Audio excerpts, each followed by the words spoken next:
Welcome to another episode of We Don't Die. I'm your host, Sandra Champlain, author of the international best-selling book called We Don't Die, A Skeptic's Discovery of Life After Death. And just a reminder, you can always find me at my home base, which is wedon'tdie.com. We offer so many classes, including medium classes. Every Sunday, we have a free Sunday gathering, inspirational service on Zoom, and a medium demonstration is included in that. Plus, if you'd like a free copy of my book, you can certainly have one in PDF fashion. Just go to the bottom of the page there at wedon'tdie.com. Join my Insiders Club.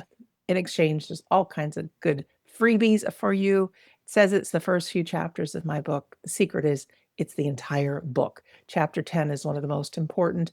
It's about how to survive grief, why we grieve, what's happening in our body and our mind, some tools to ease the pain, and so much more. So again, wedon'tdie.com. Now we're going to meet our fantastic guest. Today I'm joined by Dr. Holly Duckworth, a psychotherapist, author, and a practitioner of Dolores Cannon's quantum healing hypnosis technique, certified at the highest level.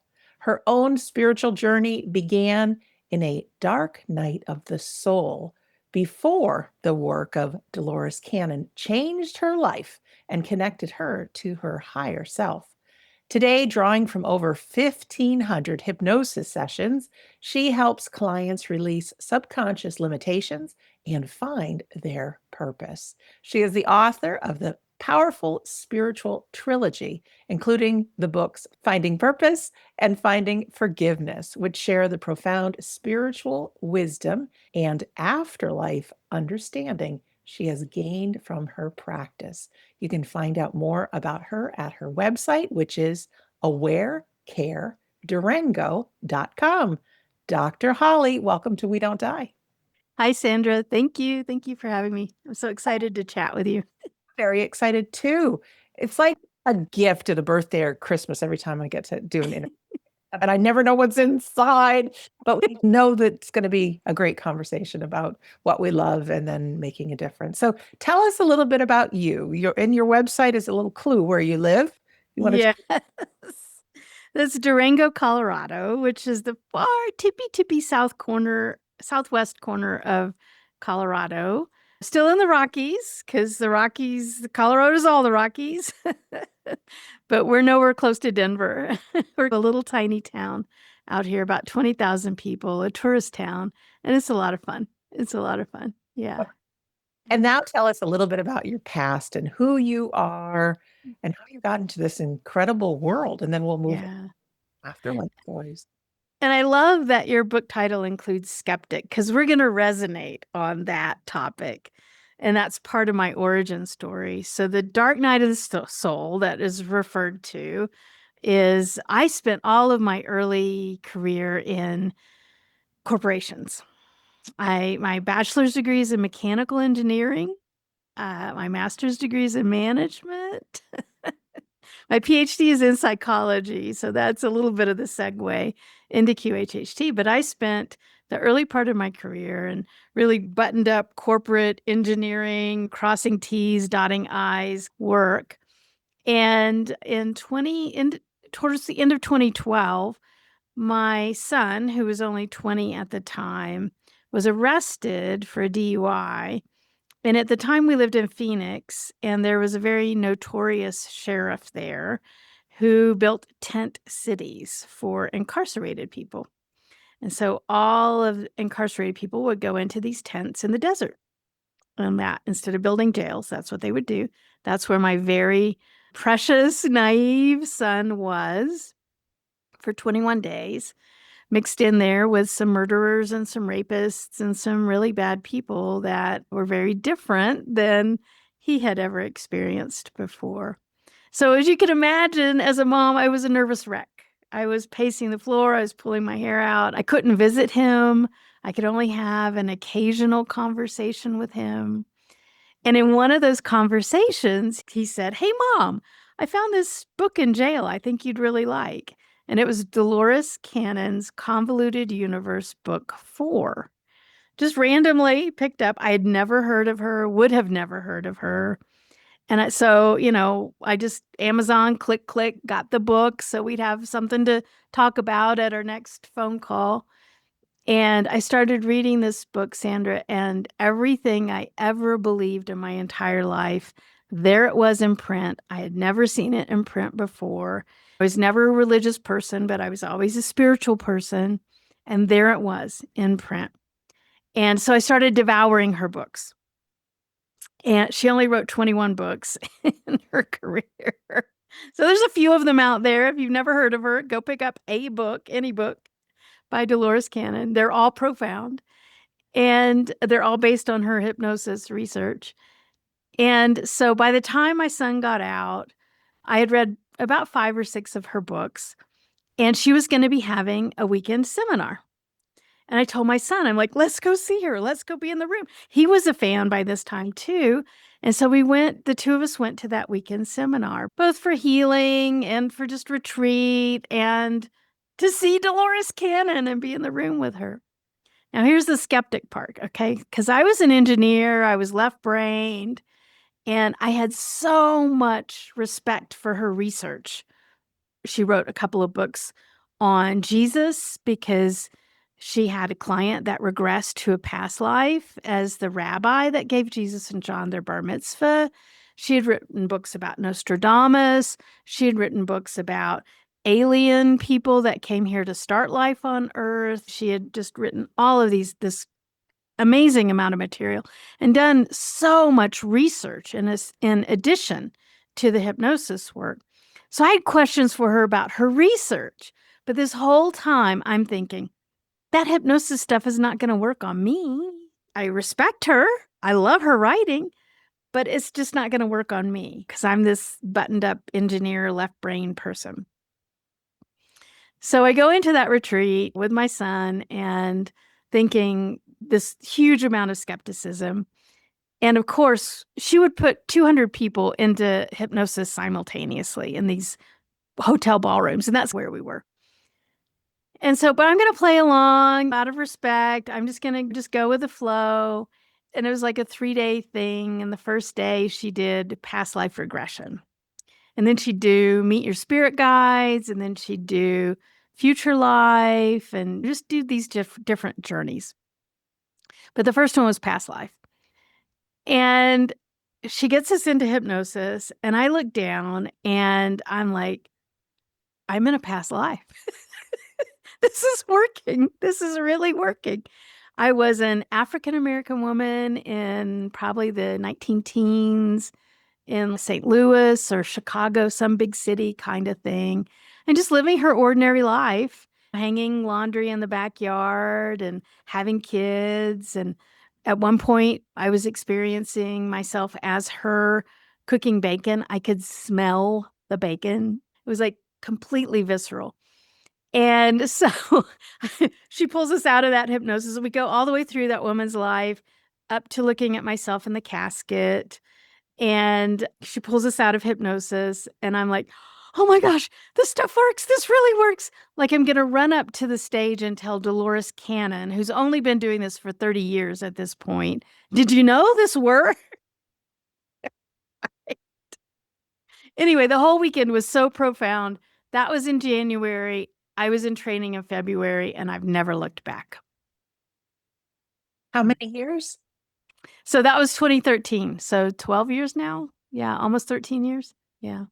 Goodness. Now, how does that tie in with work, becoming a psychotherapist, and the afterlife? Yeah.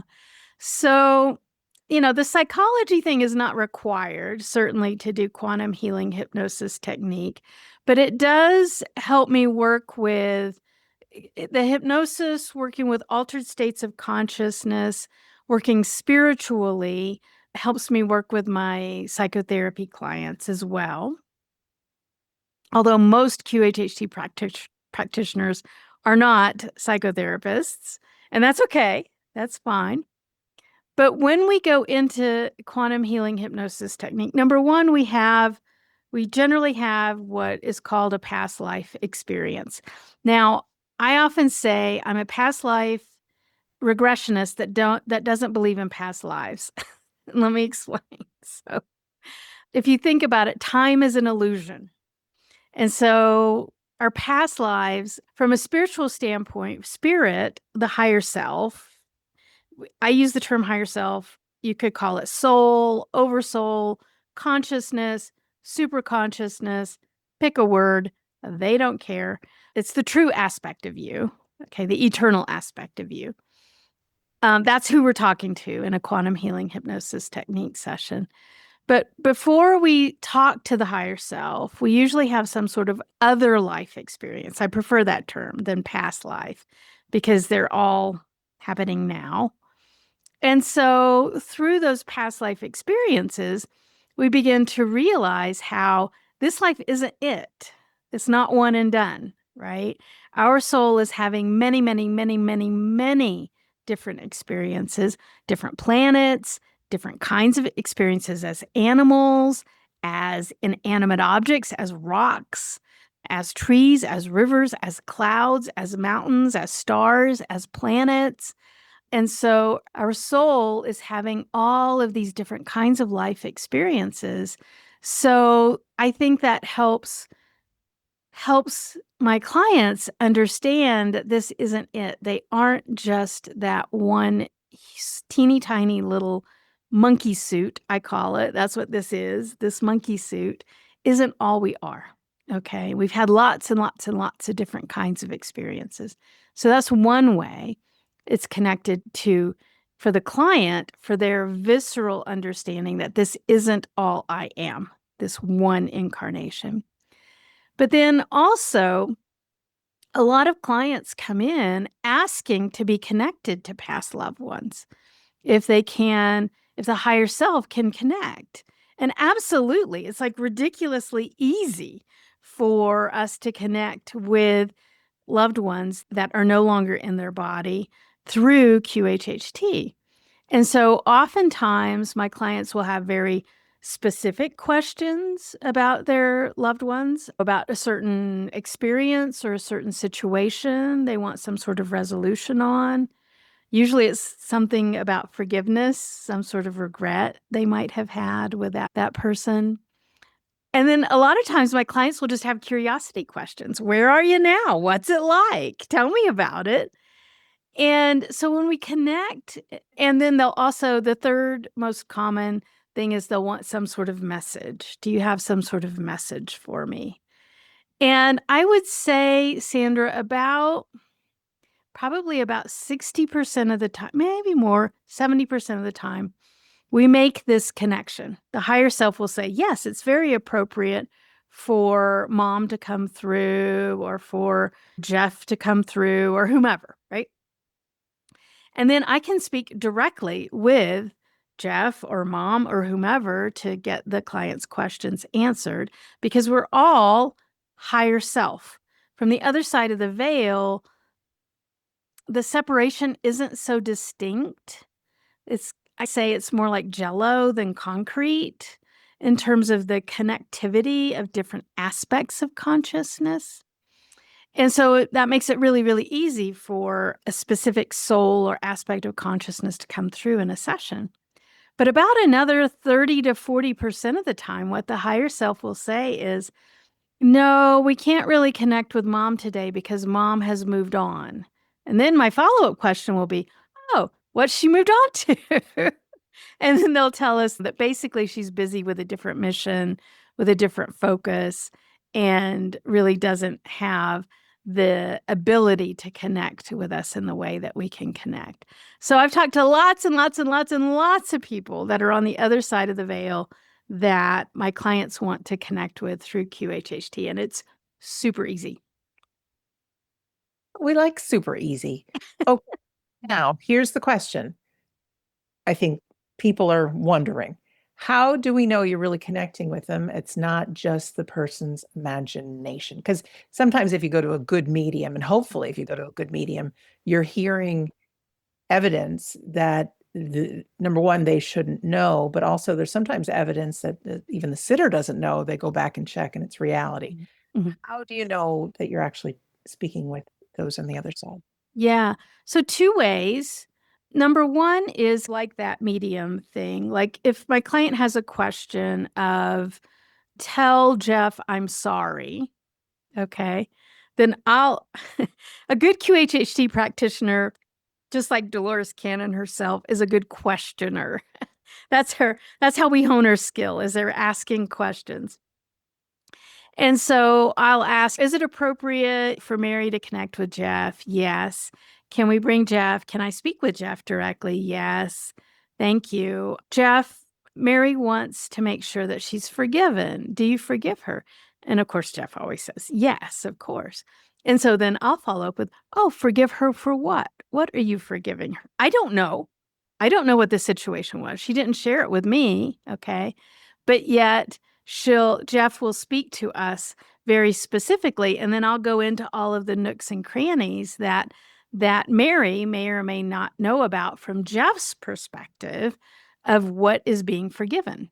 Okay, so we'll go into perhaps aspects of the situation that even Mary herself didn't know about from Jeff's perspective of the situation. Okay, so that's one aspect of corroborating evidence. But I think the most important aspect of corroborating evidence is the emotion.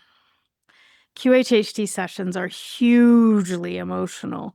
And usually our loved ones come in, as they come in, even as the higher self comes in, there's a lot of emotion. There's crying, there's laughing, there's a lot of emotional release. And usually my clients, when the other person comes in from the other side of the veil, there will be an enormous amount of emotion.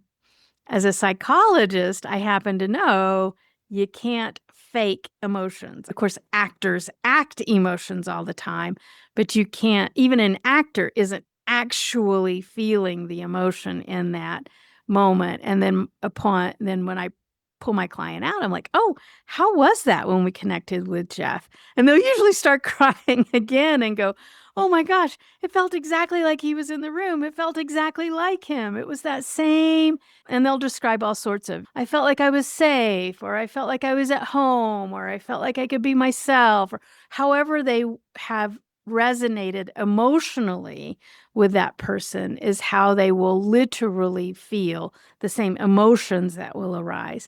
And so to me, it's not so much the facts or figures or secrets or perspectives that are the calling card of truth. It's the emotions that are the calling card of truth. Very interesting. I asked that, and emotions are so important, but you've got to think from the skeptic's point of view. What if? What if? Yeah. But the thing is, you ask anybody who's had a good medium reading, like a real good one, they feel the presence of their loved one. So it doesn't have to be some code word or something they said before they died. Like they actually feel it. Mm-hmm. And it feels like you're talking to them. The medium is talking in a way that they are them. They feel the love for the person. And you're right about emotions. They can't be faked, not in that setting. So if Jeff is speaking through one of these sessions, he's actually speaking with the person you're working with, right? He's speaking through the person I'm working with. So their conscious mind is not participating in the conversation. It might be aware, but it's not participating. It's as if I'm talking directly to Jeff. It's pretty mind-blowing. Yeah.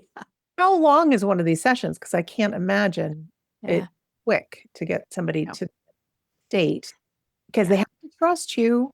Yes, exactly. So QHHT sessions are only ever done in person, never online.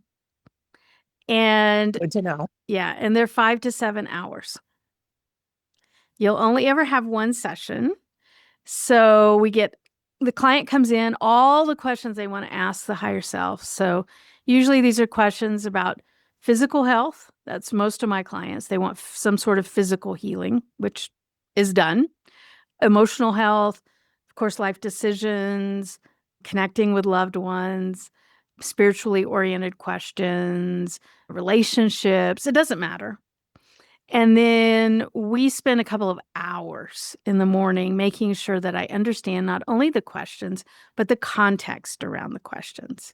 Because when we get into this hypnosis, I am just having an organic conversation. So I need the context to be able to manage that conversation to the depth that, would be appropriate.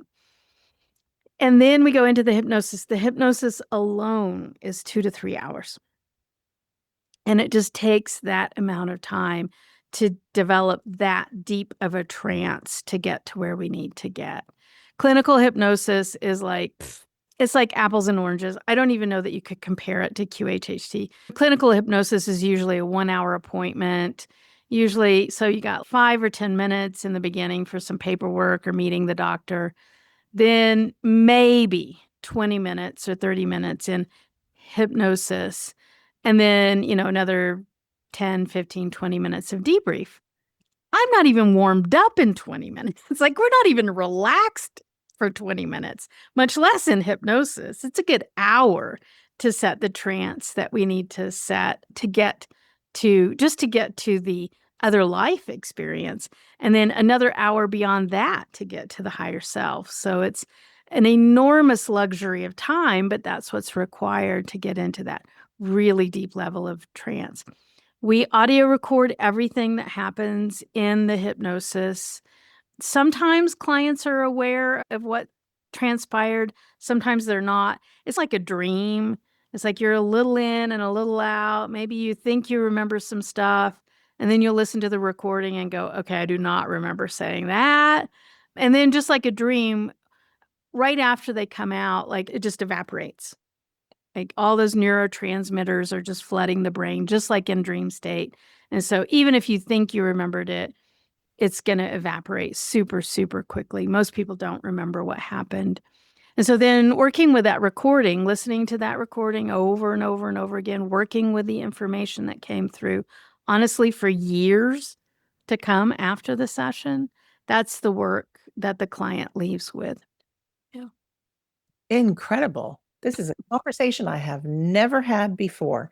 I do want to talk about the commonalities with the afterlife, but you had mentioned healing. What kind of healing could take place? Oh, everything. I've seen tumors dissolve in front of my eyes, stage 4 cancer instantaneously cured, name an autoimmune disease, it's been healed, teeth regrown, bones regrown, metal dissolved from the body. Yeah. The listeners can't see my face, but I'm like jaw to the ground. Okay, so there's something very powerful going on here. And I know when we get to that point that we really accept and believe to our core that we are souls having a human experience, the sky's the limit. There Yeah. have been miracle healings and so forth. So everything is possible. But let me tell you about an interesting physical healing. So you don't even have to believe. And it works. Okay. So I had a gentleman many years ago. He was in his 70s. His son, an MD, had sent him to me. And that him and his son were originally from Pakistan and they were devout Muslims. And the gentleman had a recurrence of bladder cancer. So he'd had bladder cancer once, gone through all the standard issue, Western medicine, chemotherapy, yada, yada. Few years had passed and the bladder cancer had come back. And I think his son, the MD, probably knew how the Western medicine probably wasn't going to help second go around. I don't know. So anyway, he sent his dad to me. Dad knew nothing, was not spiritually oriented at all, was very, very tied to his Islamic religion, spoke decent English, but not fluent English. And so we went through the whole process, they being the higher self, instantaneously cured his bladder cancer. And he was one of these people that is not in hypnosis, was not consciously aware, had no conscious awareness. And so I wake him up after the hypnosis, me knowing they had cured his cancer. And he went to the restroom. Most people go to the restroom upon awakening. And I'm at my computer getting his files ready for him, for his recording. And he bursts back into the room. What happened? What happened? I said, well, they cured you? So because it was bladder cancer, he had a problem going to the restroom normally. And immediately upon awakening, he went to the restroom and had no problems in the restroom, and it freaked him out. Wasn't what he was expecting. So there it was. He was not necessarily a spiritually oriented person in terms of believing in miracle healing or anything like that. And his son was an MD working in the Western medical field. And here he was with an instantaneous cure for his bladder cancer through QHHT. So And follow up, he's great. I had for years, and I still do have some, but for years I had a very steady stream of clients from this doctor that he would send me his cases. Yeah. holy cow, Yeah. Holly. My goodness. Okay. Yeah. So there's something here for sure. And 1,500 plus hypnotherapy sessions with QHHT. Mhm. What do they say about the afterlife? It's just a different dimension. So it's the old saying, you are not a human having a spiritual experience. You're a spirit having a human experience. So once you flip your thinking 180 degrees, your true self, your actual self, has put on a monkey suit. Okay. Then when the monkey suit is finished with what the monkey suit needs to do, then you go back to being your true self. But your true self is inside the monkey suit, running around operating the monkey suit. Okay. So it's not that we think, oh, well, I'm having this human life. I need to pray to the other side. I need to connect through maybe prayer or meditation or whatever. And those things absolutely help. But it's not that the human is reaching out to the other side of the veil. It's that when that person was incarnate in the body, that their spirit was having the human experience. Your spirit and the other person's spirit are still connected with or without the monkey suits. Okay. And so it's just as easy to connect with or without a monkey suit because the true you isn't the monkey suit. Wow. Okay. Speechless just a little bit. Okay. So, what do they say, Jeff and the others, about the afterlife? Is it something we create? Mhm. We see our loved ones, our pets. Let's talk about Yeah. words that have come through from them as to how life is in Mhm. the higher self. So, like I said, I don't resonate with the term past life. Okay. I really don't. And a lot of my clients, instead of going to a past life, they'll go to what I call an eternal life. They'll go home. Okay. They'll go to truth. And so they'll have extremely vivid descriptions of what it means to be outside of form, which is all we are, in between lives, which is all we are in truth. Okay. And all of this is happening in the now. It's not linear time. It's not like I was alive and then I died and then I went home and then I picked another life and then I went home. All lives are happening in the now, and your spirit is resident at home in the now. Okay.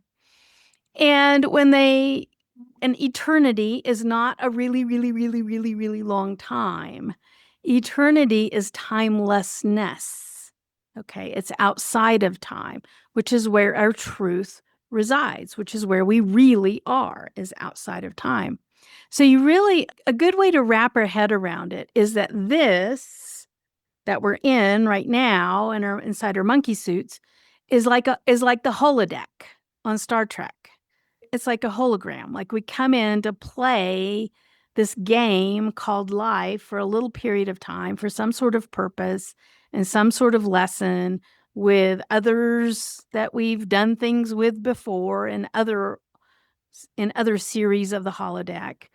But when we're outside of the holodeck is actual reality. Okay. This is the dream. Okay. There is the truth. And we don't have form in that other place. We might have, sometimes my clients will describe The body is a little amorphous. It has arms and legs, but not really.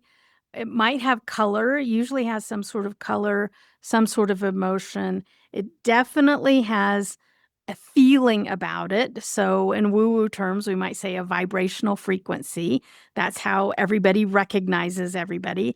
You don't need a name on the other side of the veil because you recognize each other from your frequency, from your vibration. You manifest things and do things and interact with different aspects of energy on the other side of the veil. So it's a lot like here in that regard. It is all only love. There are no dense emotions. There's no fear. The higher self has no idea what fear is, doesn't have the capability of feeling any kind of fear. We come here to play with fear.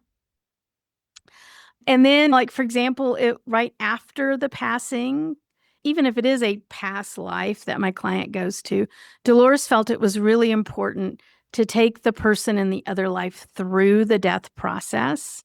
So, an inherent part of QHHT is to experience the death process in the other life firsthand. So, you actually learn what it feels like to die. And she felt that was important and how that process then works. And so there's always a greeting. There's always a coming back to home and, hey, how was it on the holodeck? What was that like? What do you think about what you did? So what we call a life review, but there's no judgment. There's no damnation. It's like just a lot of curiosity and a lot of welcoming. Yeah. So that kind of thing over and over and over and over and over again. Goodness. It's rare that I'm speechless and don't know what to ask next. I'm like, oh goodness. I Yeah. like your thought about past lives. I'm I don't take anybody's belief away from them. And I know with clinical hypnosis and things, no matter if we go into a past life or whatever, it can be very healing for us to Mhm. look back at the past and Mhm. healing because it's all about the present, I think. Mhm. Too. But I like how you have that experience of death because that means you also have that experience that I'm not dead. Yes, exactly. Exactly. Exactly. And it's funny because a goodly portion of clients, their conscious mind is somewhat aware during hypnosis. And so I'll get to see like the conscious mind, subconscious mind battle going on a little bit. And so they'll be going along, they'll be riding along in the past, like, okay, so there's some sort of pioneer woman on the prairie or whatever, and she gets shot with an arrow or whatever, right? And some sort of unexpected ending to the life. And we talked about that we'll go through another story. We just call it that. It could be a past life, a future life, a simultaneous life, an eternal life. I don't know where they're going to take you. I don't decide that. The higher self decides that. And so it's some sort of life that was cut short. And then I'll go, okay, now, and I'll have them look back. This is Dolores's process. What did you think was the lesson and purpose of that life? And so Prairie Woman will reflect on her life and tell me what she thinks her purpose was and what she thinks her lesson was. And then so we'll explore that life a little bit. And then I'll go, okay, now everything has already happened and you've left the body. Now where are you? And you'll see the conscious mind go a little, "Oh, oh, oh, yeah. Oh, I can do this next thing." We're gonna explore more. And then we go into the afterlife, and it's a whole 'nother exploration, but you'll see that just that momentary of that, "Oh, we're going more." They didn't know where I was gonna take them, and it was like, "Oh, I get to see this." And so that's always fun. Hey, what does the higher self want us to know about communicating with our loved ones? Because after the session, of course, people have the recording, and that's where you say the work begins and everything. But can we stay in communication with our loved ones? Yeah. Absolutely. Our loved ones are usually, like I said, it's about 70-30. Okay. So let's stick with the 70 because I do want to talk about the 30%. So 70% of the time, and usually this is shortly after the passing of the loved ones. We say shortly after. What does that mean? I don't know. It could mean 6 months for one person and 60 years for another. But they usually are, from the other side, desperately trying to connect back into this dimension. And it's always symbolic, because when you're outside of form, you don't really have language in the same way that we have language here. In fact, the higher self, I've had the higher self, because they're speaking to me through my client. I've had the higher self go, "Oh, this is so clunky. This is so hard to do." Using a mouth to form language, because they're telepathic. And so then they can share hugely rich amounts of information telepathically. This is like kindergarten. Like, why would you do this? Right. And so your loved ones are telepathic, right? They can communicate so much more richly through symbols and signs. Okay. So they really want you to pay attention to how they're communicating now in this way. You can communicate directly. You don't need me in the room. But you do have to quiet your mind. You have to get that conscious mind. You can't have the grocery list rolling through or the to-do list rolling through and have clarity with the other side of the veil. You do have to quiet. Whether you want to call that prayer, you want to call that meditation, it doesn't matter. But get quiet and shove all of the to-dos out of the way for just a little bit. They say 10 minutes, but they want 10 minutes every day. Whether you call it prayer or meditation, they want you to quiet 10 minutes every day and connect with them. And it takes practice. So the 10 minutes every day, the every day is what's important, because it's just like going to the gym, right? If you practice every day, then you get much, much better at it. So they're always trying to talk to us, and they always want to send us messages. And the things that we think are big deals, they don't. It's all about the love. It's all about the experience, the being together. That's what was important, showing up for each other. It's not what you do, it's how you be.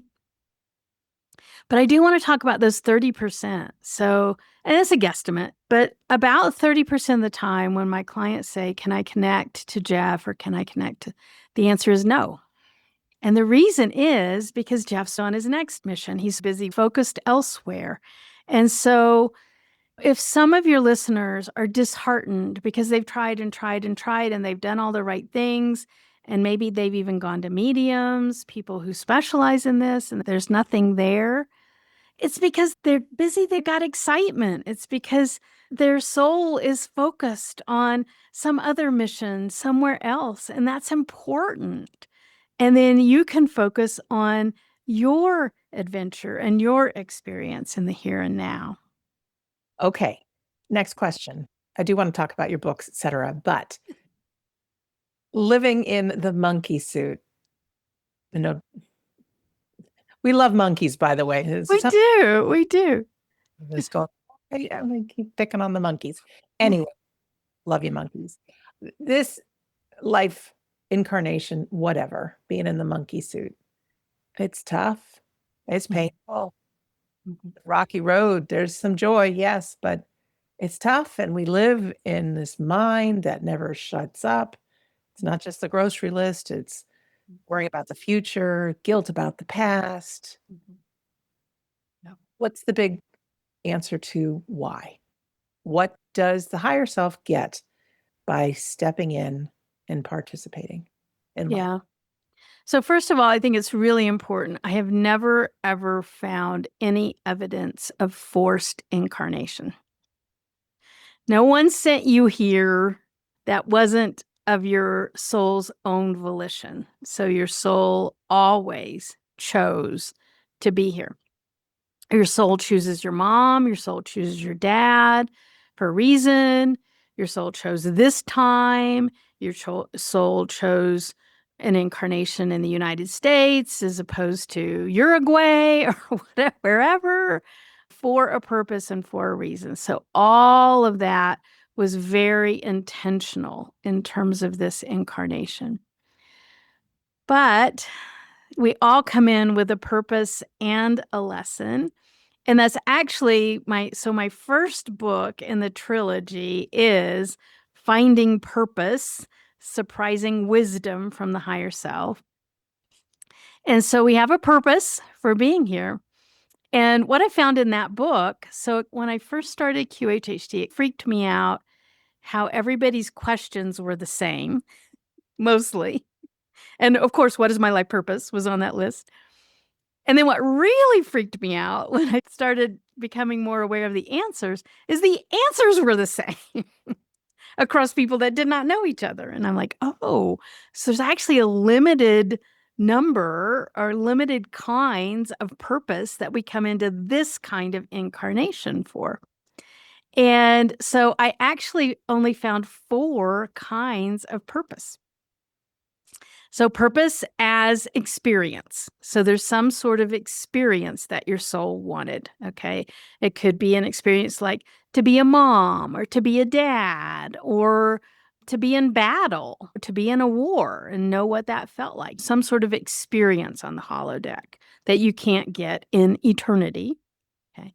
Second kind was to be a purpose of service. So this is like you're the supporting character in someone else's incarnation. So you're here to serve their purpose, to help them with their purpose. So you're the character player or whatever. An example of this, of course, would be to be the parent of a handicapped child. Okay. And so the handicapped child is the primary player. That soul wanted to know, oh, what does it feel like to not have legs and be a human? And then I'm going to agree to be the mother of the person that has agreed to have the experience of not having legs. So that's a purpose of service. The third kind of purpose is to have a life purpose of being and bringing love into this dimension. Okay. So to be able to bring in divine love, God love into this dimension is a purpose, to be the light, if you will. And then the fourth kind of purpose, and this is the most frequent kind of purpose, more than half of the over 400 sessions that I studied to write the book, this was the purpose. And the purpose is to be the only Sandra that's been Sandra the way you're Sandra, to be the only Holly that's been the way this Holly has ever been, to be the only you that has ever been the way you are, simply to be. Now notice, in none of those 4 did it have anything to do with any of your accomplishments. Ever. Okay, it's not about the accomplishments. It's about the way you be. It's about the way you bring love. It's about how you support others, or it's about the experiences that you give yourself. That's why we incarnate. Okay, so that's first book. The What's second and third? second book, and these are intended, so these were all brought to me from the higher self.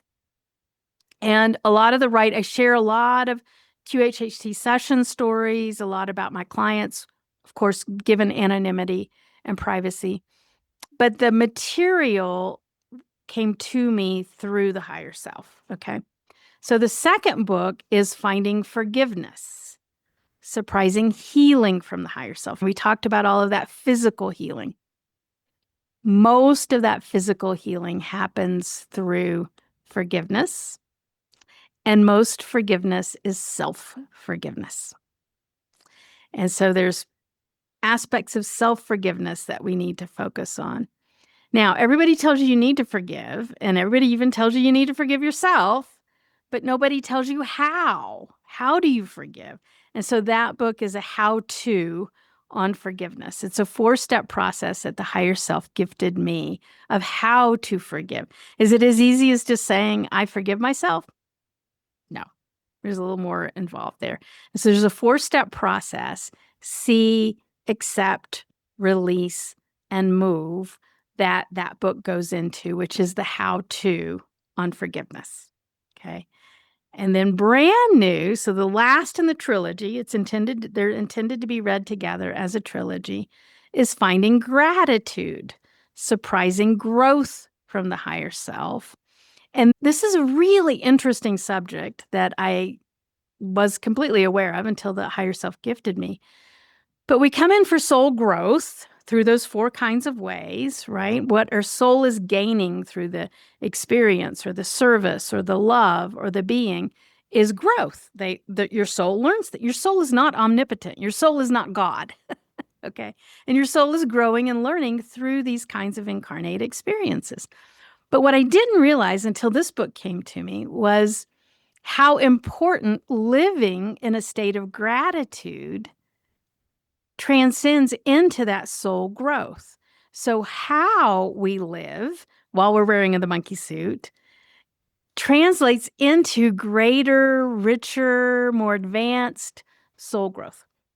So, you can help your soul grow in how you show up to your life while you're incarnate. So, that's what that book's about. And I think gratitude has a little magic power also. Yeah. You've experimented, you start giving real true gratitude for something even before it happens, and it's like Mhm. things show up, things happen. Yeah. And for example, you can have gratitude for your grief. Talk about that, 'cause Yeah. that's like a punch in the face. Yeah, absolutely. Most human experiences involve some level of pain or suffering, right? The nature of a human incarnation is that of suffering, right? Grief being one kind of suffering. And so I go into depth in the book, but when we can even show up to our suffering with gratitude, because we've been given the gift of life, and specifically in grief, you've been given the gift of love. And so grief is an exhibition of love, right?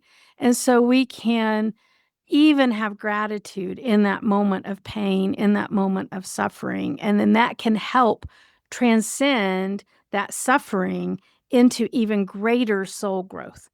Nobody told you that you had to incarnate, but incarnating inherently meant that you would have experiences of suffering, such as grief, and showing up to those moments of suffering in gratitude.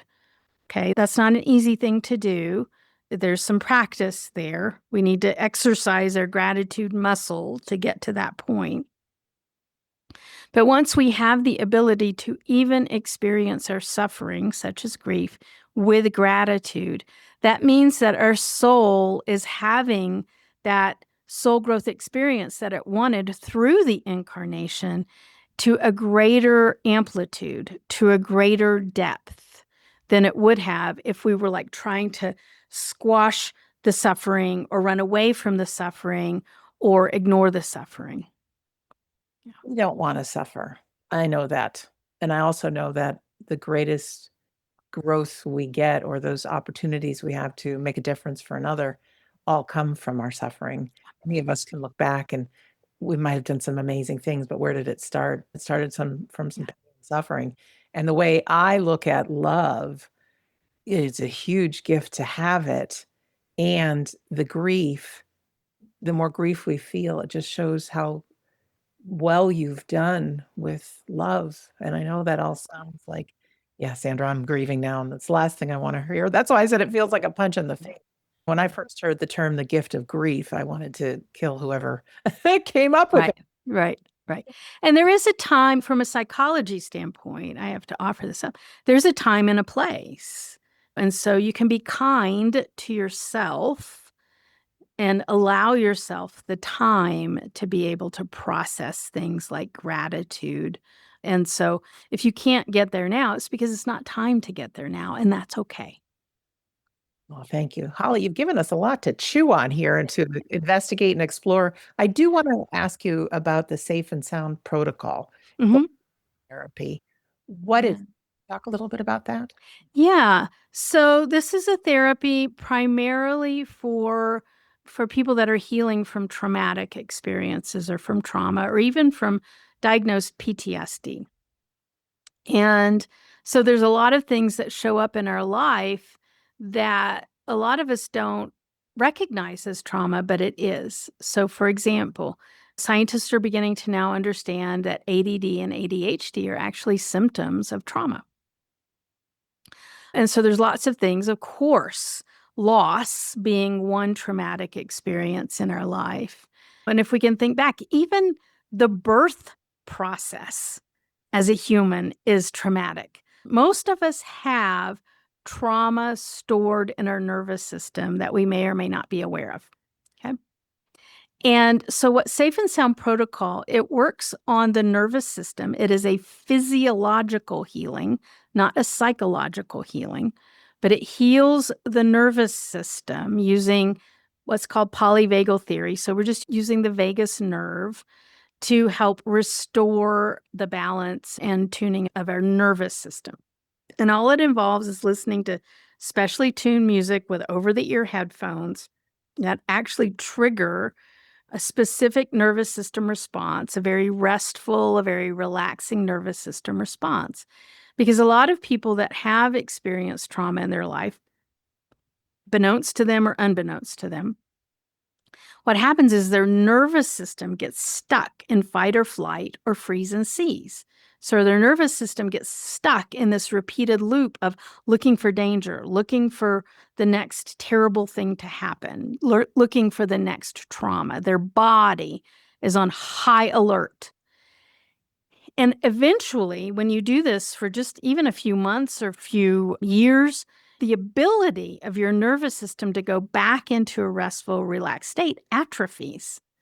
Your body forgets how to rest because you've spent so much time in fight or flight.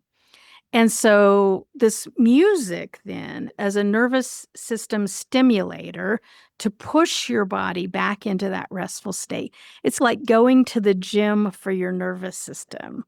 It's rebuilding your body's ability to go back into that restful and that relaxed state. And then your nervous system can then, once that atrophy has been remedied and your body can go back into that restful state on its own, then your nervous system can fluidly and accurately respond to those challenges that are in your environment.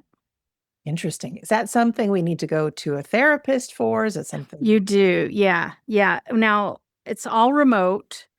So you can go to my website, you can sign up there. It's a 16-week program. So we listen to a small dose of music every day over 16 weeks. And so it's just like going to the gym. We're going to lift some light weights with our nervous system, and we're going to lift some heavier weights, and then we're going to lift some heavier weights, and we're going to get that nervous system retuned by listening every day for just a few minutes over a very long period of time. Yeah. what kind of results do people have? I know everyone's different, but Yeah, so I've got video testimonials and just written testimonials all over my website. But one example is I had a client who she was almost agoraphobic. She couldn't leave her house. She didn't like leaving her house. She had severe anxiety anytime she walked outside of her house. And after the Safe and Sound program, her and her husband took a vacation to Las Vegas, of all places, and she enjoyed it. She had fun in Las Vegas. Like, that's the transformation of her anxiety. Someone who could barely walk outside their house to someone actually having fun in Las Vegas. I have a video testimonial of a client on my website that she had this unresolved anger that she didn't know where it was coming from. Like, she just lash out and just have these very angry responses to typical or somewhat benign kind of things going on in her life. And all it was just nervous system dysregulation. She got her nervous system back healthy again, and she didn't have those angry outbursts anymore. So it could be anger, it could be depression, it could be anxiety, it could be all sorts of unhealthy behaviors that seem to not have a cognitive source to them. Because this has nothing to do with psychology. It has nothing to do with what's going on between your earlobes.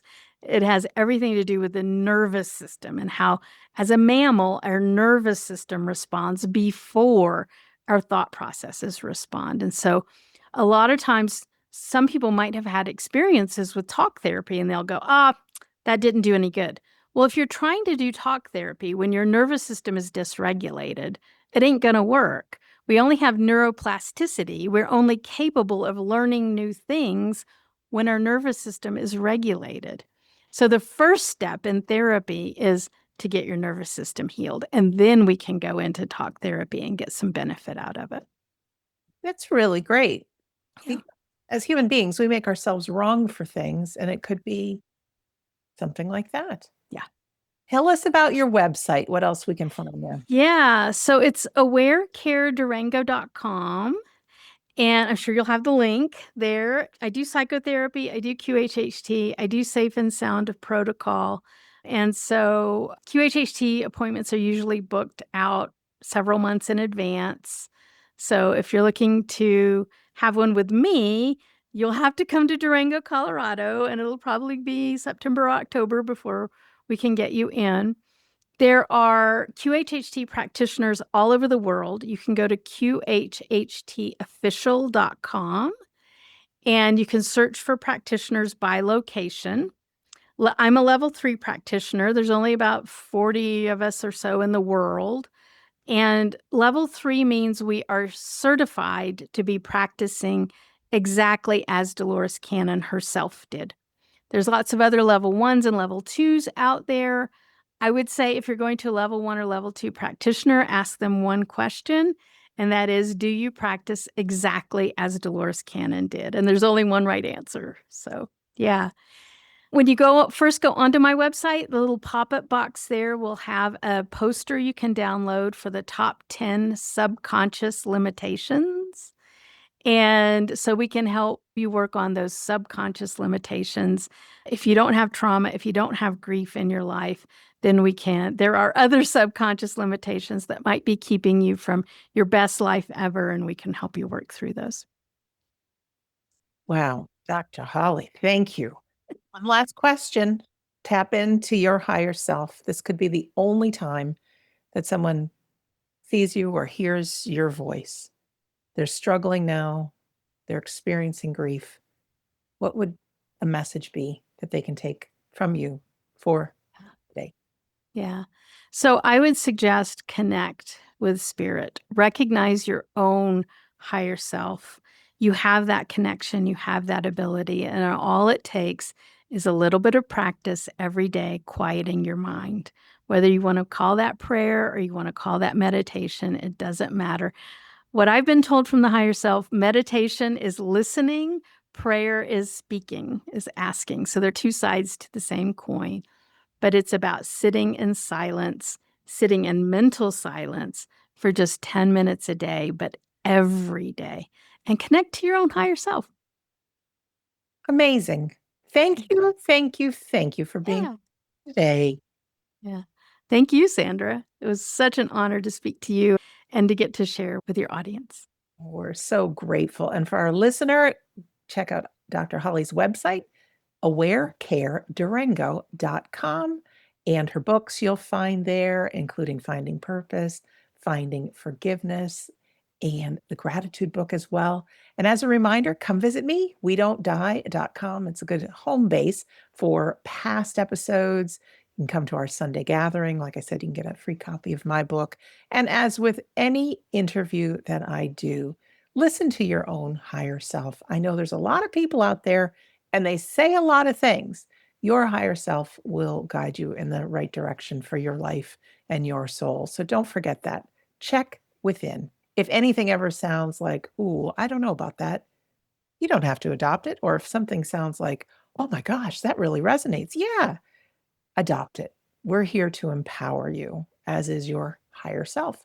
So, with that, I am Sandra Champlain. I want to thank you so much for joining us today on We Don't Die. I do believe that life is an education for the soul and that your life here is important. There's been a lot to unpack and discover in this episode.